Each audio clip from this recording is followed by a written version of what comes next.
John Winthrop, I hope I said that right, was a Puritan back in 1630, gave a sermon, A City Upon a Hill, to his fellow colonists, Puritan colonists, as they sailed to Massachusetts in 1630. He didn't use the word dream in it, but he detailed his vision of a society where everyone who worked hard and worked together and followed biblical teachings would have an opportunity to prosper. That's why a lot of people came to the colonies, to the New World. And of course, eventually in the Declaration of Independence in 1776, it stated and asserted that we are endowed by our Creator with certain unalienable rights, among them the right to life, liberty, and the pursuit of happiness. As we began to evolve and change, and of course America became very prosperous, a land of opportunity that boggled the imagination. Alexis de Tocqueville, a Frenchman, visited our country and wrote about his belief that he saw in us the charm of anticipated success. Henry David Thoreau, in his book Walden, back in 1854, said this: if one advances confidently in the direction of his dreams and endeavors to live the life he imagined, he will meet with a success unexpected in the common hours.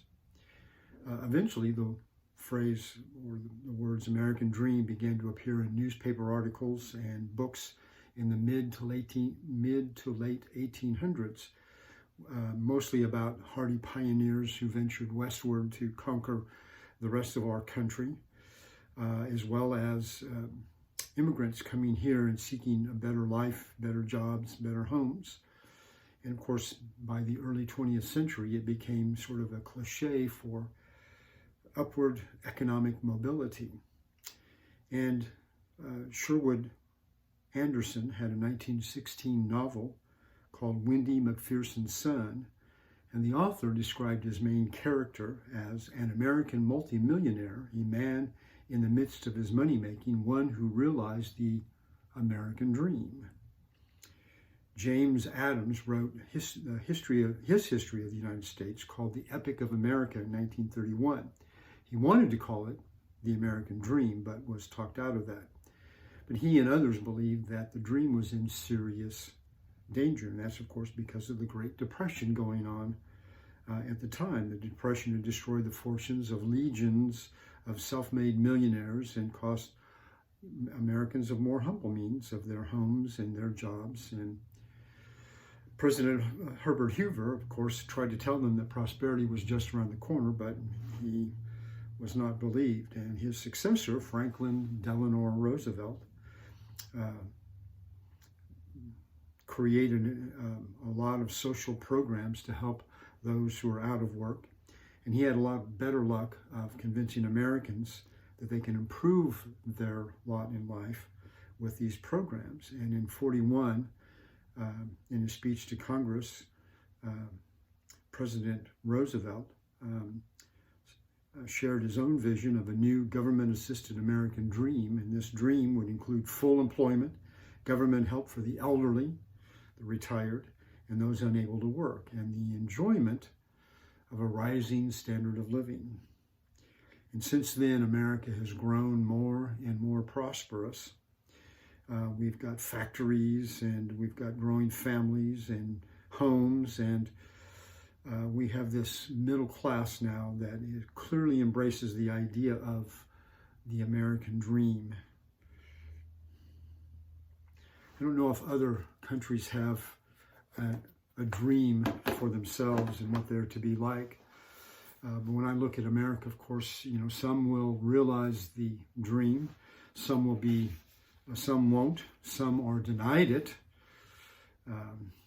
But we really, as humans, are incapable of providing it in full for everyone. Even Israel had a dream, but it wasn't Israel's dream. It was God's. And maybe dream isn't really quite the word. Vision isn't really because of the way we look at the word vision, but God had a plan for Israel. to remind you of God's mission. He created humanity to rule this world and reflect his glory, but we chose a different pathway. That pathway filled the world with evil, and of course God was sorry that he made us and destroyed just about everybody except for Noah and his family. But God already had a plan in place, a dream, a vision, and that's partly why Noah carried that dream forward.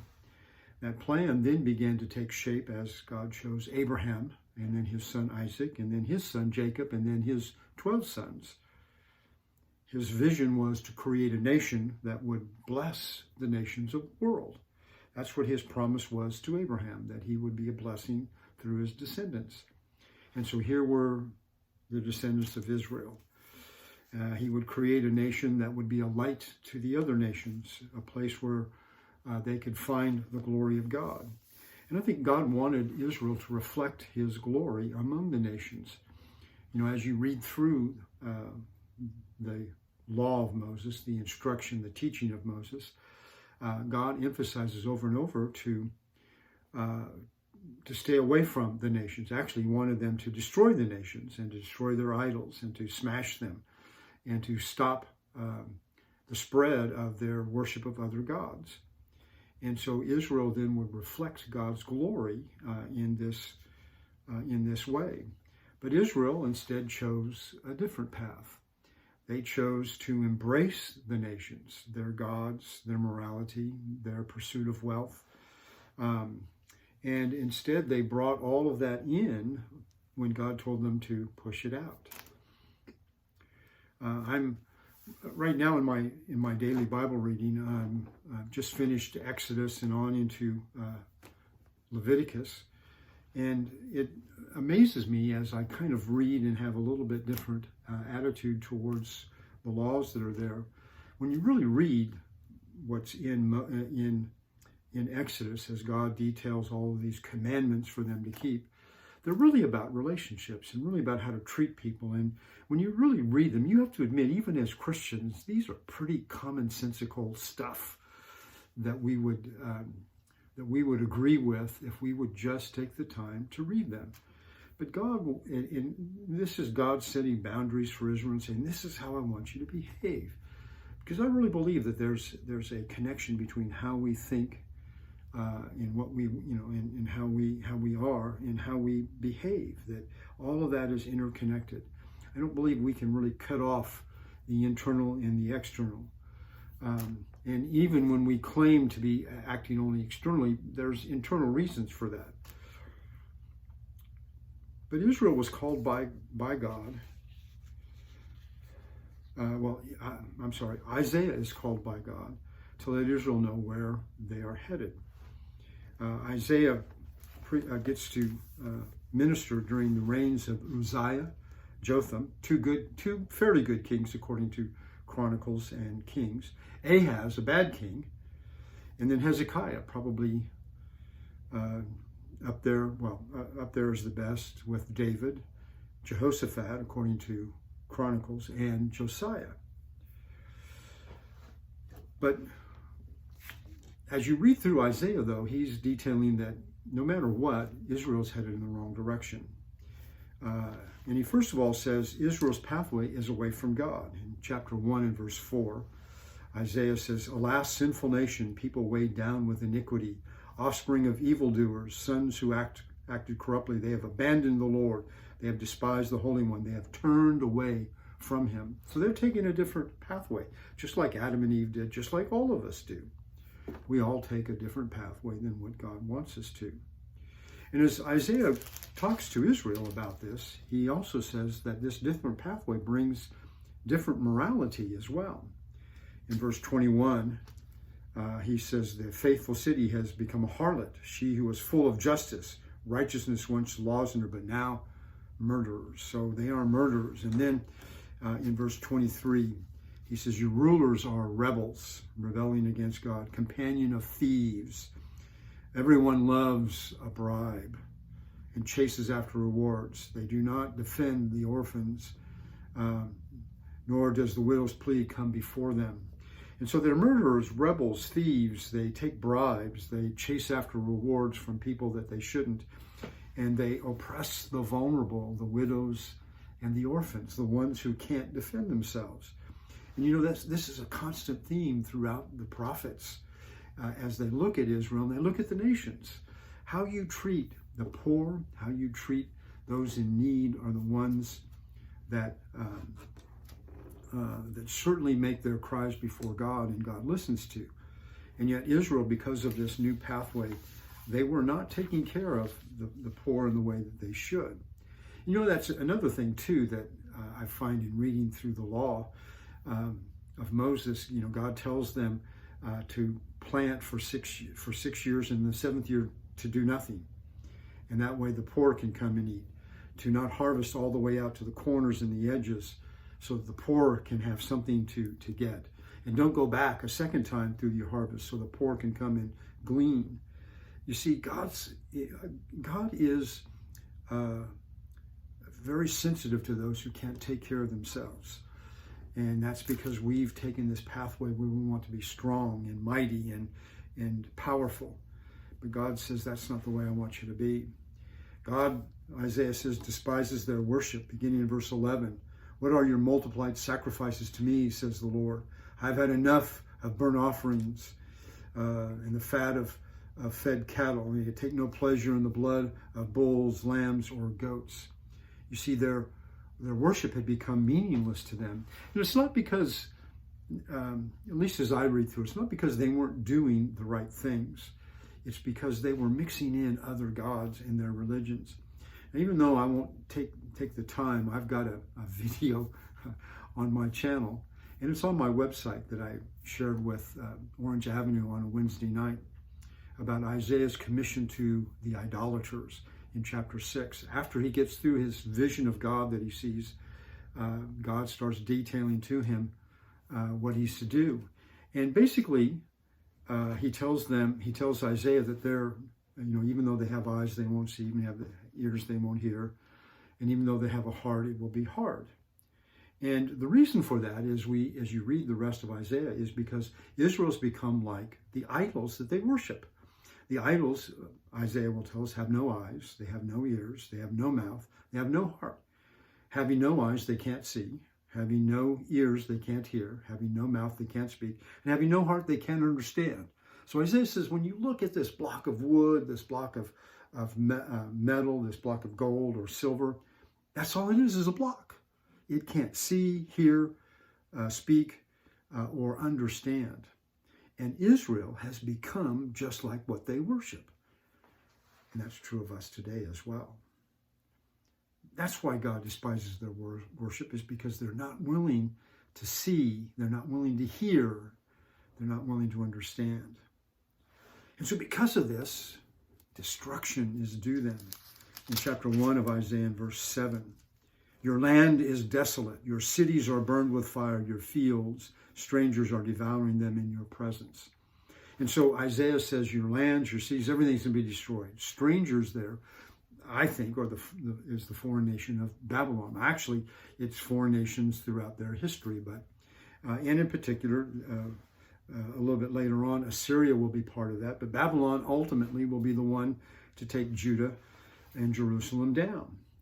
And so this is what God promised at the end of Deuteronomy. As Moses prepares them in Deuteronomy to enter in, it basically says, if you're faithful to God, he's going to bless you. If you're unfaithful, he's going to kick you out of the land, and he's going to use another nation to do it.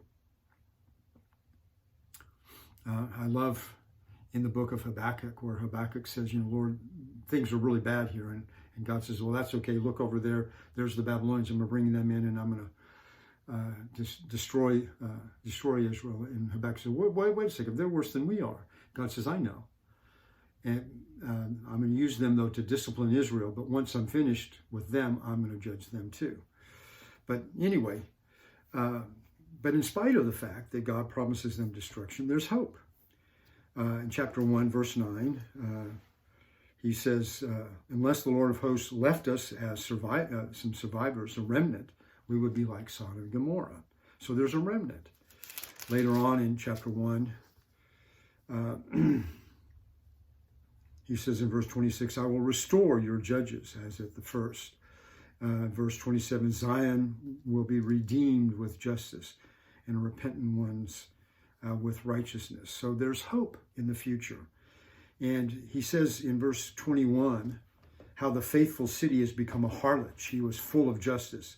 Righteousness once lodged in her, but now murderers. But then he says in verse 26, then I will restore your judges as at first and your counselors as at the beginning. And after that, you will be called the city of righteousness, a faithful city. So there's hope. And you see, that's what Isaiah is all about for Israel. You have judgment against you, but there's hope in the midst of that. But you see, what's going on here, I think, is that Isaiah is detailing the fact that Israel is really no different than all the other nations. There's nothing special about her in and of herself. Yes, God gave her a special land, gave her a special covenant, but she proved to be like everybody else. And so that means God's going to have to bring in somebody new. But still, God gives his vision of what Jerusalem is going to become. Chapter 2, verses 1 through 4. The word which Isaiah, the son of Amos, saw concerning Judah and Jerusalem. Now it will come about that in the last days, the mountain of the house of the Lord will be established as the chief of the mountains, and will be raised above the hills, and all the nations will stream to it.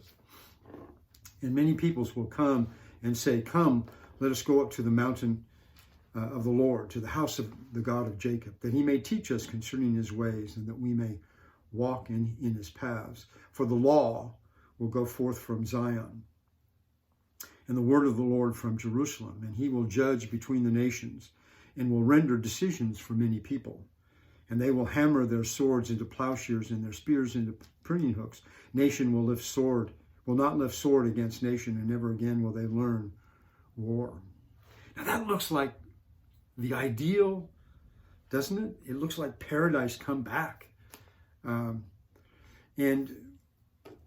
Isaiah says it's going to be in the last days. Now, some translators think it's the latter days, the end of days, sometimes in the distant future.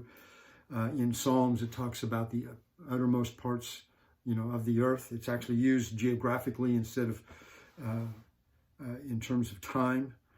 But it's sometime up there in the last days. This is all going to come about. But look what's going to happen. It will come about in that time that the mountain of the house of the Lord will be established as chief of the mountains. Now, the mountain there is probably the mountain that the temple is built on. The house of the Lord is the temple. This is Mount Moriah, and it's going to be established as chief over all the nations. Now, usually back then, a nation would build its capital up on a hill so that, as enemies came, they would see it up there. It'd be high and fortified and out of their reach. And it'd be allowed, and plus the people around who are part of their nation can look up and see it up there. And so it's going to have some prominence by being high. And of course, we tend to do that as well. Our flags don't fly out, even with us, we raise them up high so that they can be seen. But Jerusalem, of course, is elevated itself. It's up on 4 mountains. And that's why geographically, when you read the Bible, you always go up to Jerusalem. It doesn't matter whether you're coming from the north, from the south, the east, or the west. When you're headed towards Jerusalem, you always go up to Jerusalem, because when you get there, you literally go up. But then once you're there and you're an inhabitant of Jerusalem, then you have to further go up to the temple, because it's on the highest peak as well. But it's going to be established as the chief of the nations. That means it's going to be higher than everybody else. It's going to be more prominent. It's going to be bigger, or even more of a light than anybody else. And so it will, in a sense, defeat all of them. And so Jerusalem is going to be set high above all of the nations. And then Isaiah says the nations will stream to it. It's like a river flowing uphill. Now, river and water can flow uphill. And there are ways that it can be done. In fact, there are some rivers where, that actually, because of erosion and so forth, that part of it is actually uphill, but there's such a force of the water that it can do that. And of course, out on the ocean, when the tide comes in, it forces water uphill. And there's even a river in the Antarctic underneath, kind of that, but it's, again, a force that's pushing it up. Here sort of pictures the idea of the nations as a river streaming uphill. God is able to do things that are impossible here on the earth. And here they are flowing uphill. Usually, of course, Jerusalem has to come down to the nations, but here the nations will come up, something that doesn't normally happen. And the nations will come up in order to be taught by God. Come, let us go to the mountain of the Lord, to the house of the God of Jacob, that he may teach us concerning his ways and we may walk in his paths. You see, this is why God wanted Israel to do, was to be a light to the nations, a teacher to them. In fact, Jim McGuigan said that Israel, who would suffer at the hands of the nations, now becomes their teacher and guide. And so, Israel's gone back and forth with the nations and has suffered at their hands and is going to suffer in the future when they go into exile. But the nations now come and they want to learn his ways, and so that they can walk in his paths. You see, God always wants us, once we know him and understand him, we learn his ways, and that then translates into how we behave and how we act and how we live.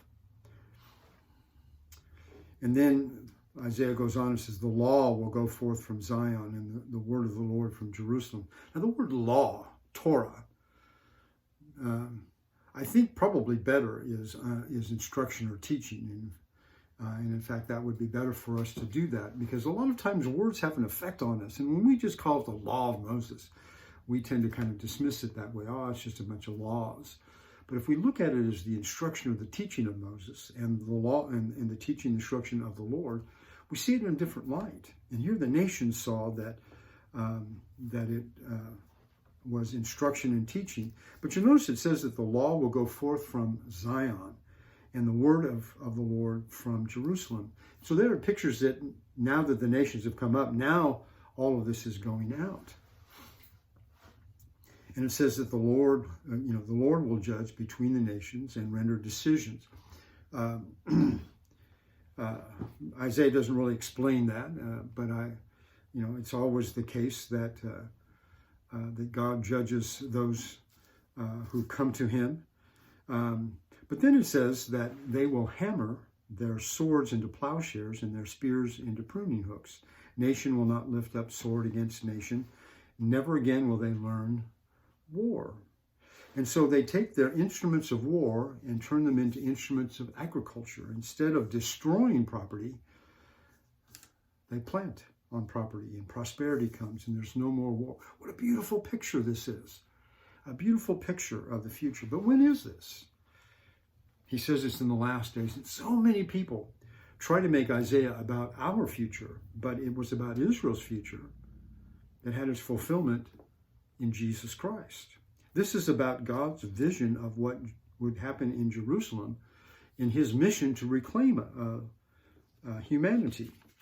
Peter in Acts chapter 2, when he quotes from Joel, kind of agrees with that. He said, this is that which is spoken by the prophet Joel. It will come about in the last days that I will pour forth of my spirit. And that's exactly what was happening.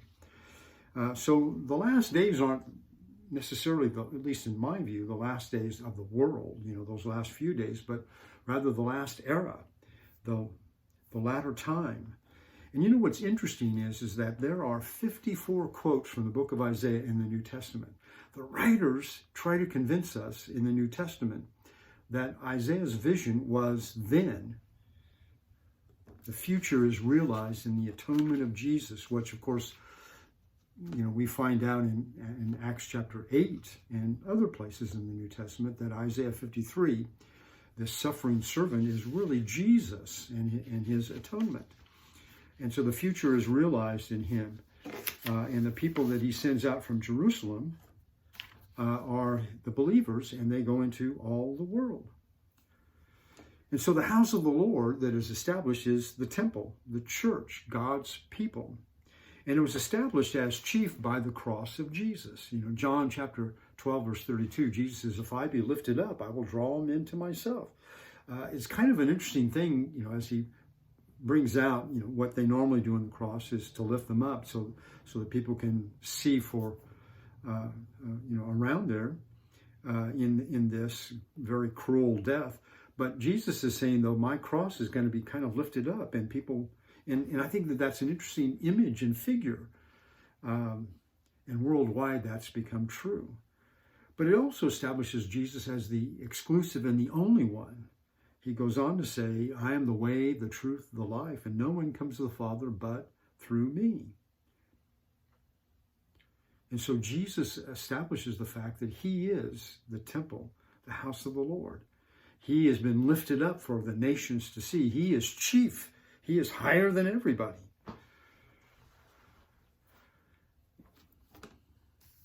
And even though Isaiah sort of writes about the nations coming to Jerusalem, actually, in a way, Jerusalem goes out to the nations. Well, the nations come to Jerusalem first because they're all there present on the day of Pentecost. But then once they learn, then they go out and they tell the world. And the world is drawn by the word of God. And the world becomes a worldwide company.